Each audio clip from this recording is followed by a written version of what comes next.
দখলদার ইসরায়েলি বাহিনী এবং ফিলিস্তিনি পুরোদমে যুদ্ধ চলছে, জানিয়ে দিব হাতে থাকা সর্বশেষ আপডেট আন্তর্জাতিক সংবাদ। প্রথমে এই সংবাদ শিরোনাম। ইসরায়েলের বিরুদ্ধে আঞ্চলিক একত্বর আহ্বান এরদোগানের। আরও জানিয়ে দিব রাশিয়ার কাছে আরেকটি গুরুত্বপূর্ণ শহর হারালো ইউক্রেন। আরও জানিয়ে দিব সিরিয়ায় ইসরায়েলে ক্ষেপণাস্ত্র হামলায় নিহত 18 জন। সর্বশেষ জানিয়ে দিব বিশ্বের ক্ষুধার্ত মানুষের 80% গাজার বাসিন্দারা। শুনছিলেন সংবাদ শিরোনাম, এরপর বিস্তারিত। তার আগে আমাদের ভিডিওটি যদি ভালো লেগে থাকে তাহলে লাইক কমেন্ট শেয়ার করে দিবেন, আর আমাদের ভিডিওটি সর্বপ্রথম পেতে চ্যানেলটিকে সাবস্ক্রাইব করে রাখবেন। ইসরায়েলের বিরুদ্ধে আঞ্চলিক ঐক্যর আহ্বান এরদোগানের। এবার শুনুন বিস্তারিত।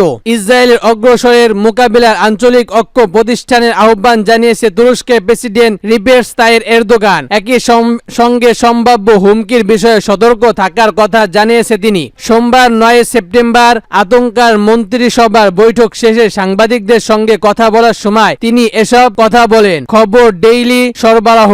এরদোগান বলেন, এলাকার সব দেশকে ইসরায়েলের বিরুদ্ধে একটি ঐক্যবোধ প্রতিরোধ গড়ে তুলতে হবে। তিনি সতর্ক করে বলেন, যদি তেল আবিব তার হামলা বন্ধ না করে তবে এর দখল আরো বৃদ্ধি পাবে, যার আঞ্চলিক দেশগুলোর জন্য একটি তাৎক্ষণিক হুমকি তৈরি করবে। তুরস্কের প্রেসিডেন্ট বলেন, জেরুজালেমের রক্ষণ দায়িত্ব থাকা মুসলিম দেশগুলোর সংগঠন আইজি অর্গানাইজেশন ও ইসরায়েলি অপারেশন ইসরায়েলের হামলা যে দিন দিন বাড়ছে সে ব্যাপারে নিশ্চুপ থাকা অগ্রগতিযোগ্য নয়। তিনি আইসিটিকে অবিলম্বে একটি শীর্ষ নেতৃত্বের বৈঠক আহ্বান জানান এবং মুসলিম বিশ্বর গৃহ অবস্থায় প্রতিশোধ অনুরোধ করেন। এরদোগান তুরস্কের মিশর সম্পর্কে উন্নতর প্রশংসা করে বলেন, দুই দেশ গাজায় পূর্ব ভূখণ্ডের এবং আফ্রিকা সম্পর্কে বিষয়গুলো নিয়ে বেশ অগ্রগতি অর্জন করেছে। এরদোগান বলেন, আমরা গাজায় মিশর কার্যক্রম মিশরের কর্মপক্ষের প্রতি সমর্থন জানাই। ইসরায়েলের মসজিদ আল আকসা জেরুজালেম আরো দখল এবং আগ্রহীগত বাস্তবায়নের পরিকল্পনা বিরোধী করি। ইসরায়েল তাকে তুর্কি আমেরিকার শান্তি কর্মী আইসোয়ের এগ্রি হাসির হত্যার নিন্দা জানিয়ে তুর্কি প্রেসিডেন্ট বলেন, আতঙ্ক ইন্টারন্যাশনাল কোর্ট অফ জেনেস্টিক আইসি এর কাছে আবেদন করে তেল আবিবকে দোষী করার সব আইনি পদক্ষেপ নেওয়া হবে। আরো জানিয়ে দিব রাশিয়ার কাছে আরেকটি গুরুত্বপূর্ণ শহর হারালো ইউক্রেন। এবার শুন বিস্তারিত। ইউক্রেনের পূর্ব অঞ্চলীয় আরো একটি গুরুত্বপূর্ণ শহর দখলের দাবি করেছে রাশিয়া। সোমবার 9 সেপ্টেম্বর দেশটির প্রতিরক্ষা মন্ত্রণালয় এ তথ্য নিশ্চিত করেছে। দুই দেশের যুদ্ধ 2 বছরের সময় ধরে চলছে। রাশিয়া ও ইউক্রেন সম্প্রতি রাশিয়ার কুশ অঞ্চলের বেশ কিছু এলাকা দখল করে ইউক্রেন সেনারা এতে বিপাকে পড়ে মস্কো। তবে দ্রুতই পাল্টা জবাব দিতে আবারও কিয়েভের কোণঠাসা করে ফেলছে রাশিয়ার বাহিনী। বর্তমান ইউক্রেনের বিভিন্ন অঞ্চলে লাগাতার হামলা চালাচ্ছে রাশিয়া। এর মধ্যেই দখল করে নিয়েছে বেশ কিছু এলাকা। বার্তা সংস্থা রাইটার্সের প্রতিবেদনে বলা হয়েছে, ইউক্রেনের পূর্ব অঞ্চলে নভোরোদিয়া শহরের পূর্ব নিয়ন্ত্রণের দাবি করেছে রাশিয়া। এই শহরটি কিয়েভের সেনাদের জন্য গুরুত্বপূর্ণ একটি রেল ও সড়ক পরিবহন কেন্দ্র ছিল। এছাড়া শহরটির দ্রুত পোশাক ও নাগরিক দিকে রুশ বাহিনীর অগ্রসর হওয়ার কথাও জানিয়েছে রুশ বাহিনী। ইউক্রেনের এক কর্মকর্তা জানান, গেল সপ্তাহে নভোরোদিকা ছেড়ে চলে গেছে দেশটির সেনারা। এর আগে পূর্ব দোনেস্কের অঞ্চলে 6টি গ্রাম নিয়ন্ত্রণ নিয়েছে রুশ বাহিনী। বিশেষজ্ঞদের মতে মস্কো আক্রমণের নেশায় কিয়েভে নিয়ন্ত্রণ হারাতে বেড়েছে ইউক্রেনের প্রেসিডেন্ট ভ্লাদিমির জেলেনস্কির। এদিকে রাশিয়ায় আক্রমণের পাল্টা জবাব দিতে আরো 2 পাল্লার ক্ষেপণাস্ত্র হামলার প্রয়োজনীয় বলে জানিয়েছেন ইউক্রেনের প্রেসিডেন্ট ভ্লাদিমির জেলেনস্কি। এই জন্য পশ্চিমা মিত্রদের কাছে অনুমোদন চেয়ে আসছেন তিনি। রুশ হামলাকে প্রতিহত করতে আরো শক্তিশালী ক্ষেপণাস্ত্র ও ড্রোন সহযোগিতার প্রয়োজন বলে জানান ইউক্রেনের প্রেসিডেন্ট ভ্লাদিমির জেলেনস্কি। আরো জানিয়ে দিব সিরিয়ায় ইসরায়েলের ক্ষেপণাস্ত্র হামলায় নিহত 18 জন। এবার শুন বিস্তারিত। সিরিয়ার মধ্য অঞ্চলে একাধিক সামরিক স্থাপনা দখলদার ইসরায়েলি বাহিনী ক্ষেপণাস্ত্র হামলায় অন্তত 18 জন নিহত হয়েছে, আহত হয়েছে আরো 37 জন। রোববার রাতে দেশটি হামলার প্রদেশে মাসিফা শহরের আশপাশে এসব হামলা চালানো হয় বলে রাষ্ট্রীয় বার্তা সংস্কার সানা জানিয়েছে।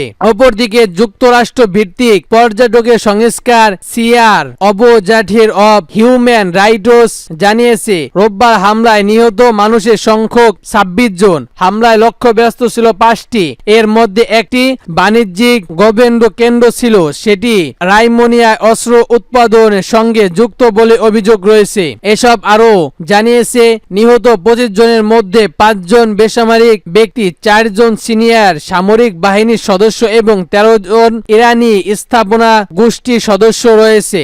আর 3টি লাশ শনাক্ত করা যায়নি। রোববার হামলায় নিয়ে বিদেশি সংবাদ মাধ্যম প্রতিবেদন নিয়ে কোনো মন্তব্য করতে রাজি হননি ইসরায়েলের সেনাবাহিনীরা। তবে এই হামলাকে নিজস্ব অগ্রসর বলে সমালোচনা করেছেন সিনিয়র পররাষ্ট্র মন্ত্রণালয়। আর ইসরায়েলের পররাষ্ট্র মন্ত্রণালয়ের ভাষণে এই হামলা আক্রমণ গত কয়েক বছর সিরিয়ায় কয়েকশো হামলা চালানোর কথা স্বীকার করেছে ইসরায়েল। দেশটির দাবি সিরিয়ার অবস্থানে ইরান সংশ্লিষ্ট লক্ষ্য ব্যস্ত এসব হামলা চালানো হয়েছে। গত বছর অক্টোবর গাজায় যুদ্ধ শুরু হওয়ার পর সিরিয়া এসব হামলা বাড়িয়েছে ইসরায়েল। বিশ্বের ক্ষুধার্ত মানুষের 80% গাজার বাসিন্দারা। এবার শুনুন বিস্তারিত। 7 অক্টোবর থেকে গাজায় অসামরিক আক্রমণ চালিয়ে যাচ্ছে দখলদার ইসরায়েল বাহিনী। শুধু হামলা করেই ক্ষান্ত হয়নি, পুরো উপত্যকারীদের অবরুদ্ধ করে রেখেছে তারা। সেনাদের নৃশংসতা হত্যা কাণ্ড থেকে রেহাই পাচ্ছেন না শিশুরাও। ইসরায়েলি বাহিনীর লাগাতার হামলা চরম মানবিক সংগঠন সৃষ্টি হয়েছে গাজায়। বোমা ঘর্ষণের কারণে ধ্বংসপূর্ণ পরিণত হয়েছে পুরো গাজা। একইভাবে পাল্টা দিয়ে বাড়ছে ক্ষুধার্ত মানুষের তালিকা। জাতিসংঘে জানিয়েছে বিশ্বের ক্ষুধার্ত মানুষের 80% গাজায় বাসিন্দা। সম্প্রতি জাতিসংঘের খাদ্য অধিকার বিশেষ প্রতিবেদনে মাইকেল ফাখারি এ তথ্য জানিয়েছে। প্রতিবেদনে বলা হয়েছে দেশটির উপত্যকুলীয় অঞ্চলে 23 লাখ মানুষ বাস করে, যারা ভয়াবহ দুর্ভিক্ষ ও বিপর্যয় ক্ষুধার্তর মুখোমুখি অবস্থার মধ্য দিয়ে যাচ্ছেন। জাতিসংঘের বিশেষজ্ঞরা বলেছেন গাজায় প্রত্যেকেই মানুষ এখন ক্ষুধার্ত, যাদের মধ্যে 1 ভাগ মানুষ আহারণে রয়েছে। ফাখরি বলেন যুদ্ধে ইতিহাসে এরকম দুর্বৃত্তদের কোনো ক্ষতি, দুর্ভোগ্য ও ক্ষুধার্ত পরিণত হওয়ার রেকর্ড নেই। এই অঞ্চলে 23 লাখ ফিলিস্তিনি দুর্ভোগ্যহীন হওয়ার ঘটনা নজিরবিহীন বলে মন্তব্য করেছেন তিনি। 86 বছর আগে অবৈধ ইসরায়েলের প্রতিষ্ঠান থেকে ফিলিস্তিনি জনগণের বিরুদ্ধে ইচ্ছাকৃতভাবে দুর্ভিক্ষ চাপিয়ে দেওয়া হয়েছিল। এই সময় থেকে ফিলিস্তিনি জনগণকে বাস্তুচ্যুত করার ইতিহাস শুরু হয়। এরপর থেকে ইসরায়েল ফিলিস্তিনি জনগণকে ক্ষুধার্ত রাখার নীতির দিকে বুঝতে বলে জাতিসংঘের এই প্রতিবেদন উল্লেখ করে। জাতিসংঘের মুখপাত্র স্টেফান ডুয়ার্ট সম্প্রতি গাজা উপত্যকার মানুষের সাহায্য করার জন্য জাতিসংঘের আক্রো ও কর্মসংস্কার আইনারোয়ার গুরুত্বপূর্ণ ভূমিকার উপর জোর দিয়েছেন। মুখপাত্র আরো জানিয়েছেন গাজায় মানবিক পরিস্থিতি বিপর্যয় বেড়ে গেছে। খাদ্য সরবরাহ বিগত পরিমাণ জুলাইয়ের তুলনায় 35% কমে গেছে। 2023 সালের অক্টোবর থেকে ইসরায়েলি অগ্রসরে গাজা উপত্যকার 80% বাড়িঘাড়ি এবং অবকাঠামো মারা পড়েছে, ক্ষতিগ্রস্ত হয়েছে। সেই সঙ্গে নৃশংসতা অবরোধের কারণে নজরবিহীন দুর্ভিক্ষ ও ক্ষুধার্ত শুরুতেই মানবিক সংগঠন সৃষ্টি হয়েছে। এই এলাকায় বন্দিবাসীদের প্রাণহানির আশঙ্কা রয়েছে বলেও উদ্বেগ প্রকাশ করেছে সেফটার জুটির। এদিকে বিশেষজ্ঞরা জানিয়েছে গাজায় 5 জনের 5 বছরের নিচে 3,35,000 শিশু রয়েছে, যার অনুপ্রবেশে ভূপিতে উপত্যকার জুড়ে ক্ষুধার্তদের সংখ্যা বেড়ে চলেছে। এতে পুরো একটি জেনারেশন অভিমুক্তর ঝুঁকিতে পড়তে যাচ্ছে বলে আশঙ্কা করেছেন বিশেষজ্ঞরা। তবে শুধু গাজায় নয়, ফিলিস্তিনের অধিকৃত পশ্চিম তীরে হামলা ও দখলদারিত্বের অবসান রয়েছে ইসরায়েল। পশ্চিম তীরে হামলা ঘটানোর পশ্চিমা নিন্দা জানিয়ে আক্রমণ ও গোয়েন্দারুদ্ধ সরবরাহ অব্যাহত রেখেছে দেশগুলোতে। সূত্র ইরনা পার্টাস্টুড।